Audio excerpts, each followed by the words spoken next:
नाजरीन, क्रेमलिन ने रियाद में रूस अमरीका मुज़ाकरात को यूक्रेन में जंग बंदी के लिए पहला और अहम कदम करार दिया। दिमित्री पेस्कोव कहते हैं कि पुतिन और ट्रंप में मुलाकात रवा माह या कुछ ताख़ीर से हो सकती है। बात करेंगे मॉस्को से, हमारे साथ मौजूद हैं शाहिद घुमन। शाहिद घुमन, मुलाकात से मुताल्लिक कुछ इत्तलात मौसूल हुई हैं? जी बिल्कुल, यूक्रेन तनाज़ा के हल के लिए सऊदी अरब में यूक्रेन और यूरोप के बगैर रूस और अमेरिका की पहली कामयाब मीटिंग ने यूक्रेनी सदर ज़ेलेंस्की को शदीद परेशानी में मुब्तला कर दिया है। यूक्रेनी सदर ने इन मुज़ाकरात में शामिल न किए जाने पर तशवीश का इज़हार किया था, जिसको रूसी सदारती तर्जुमान दिमित्री पेस्कोव ने मुस्तरद कर दिया है। दिमित्री पेस्कोव का कहना है कि यूक्रेन पहले ही रूस के साथ मुआहदा कर सकता था, लेकिन उसने हमेशा रूस के साथ मुज़ाकरात से इनकार किया है।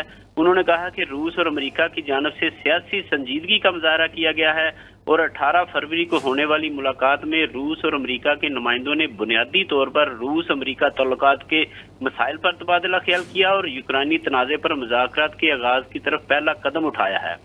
दिमित्री पेस्कोव का कहना है कि सदर पुतिन और ट्रंप की मुलाकात रवा माह या कुछ ताख़ीर से हो सकती है, क्योंकि दोनों सदूर में 2021 के बाद पहली मुलाकात की तैयारी में कुछ वक्त लग सकता है। जबकि यूक्रेन तनाज़ा के हवाले से उनका कहना था कि एक दिन या एक हफ्ते में सब कुछ ठीक करना मुमकिन नहीं है, अभी बहुत तवील सफर तय करना होगा।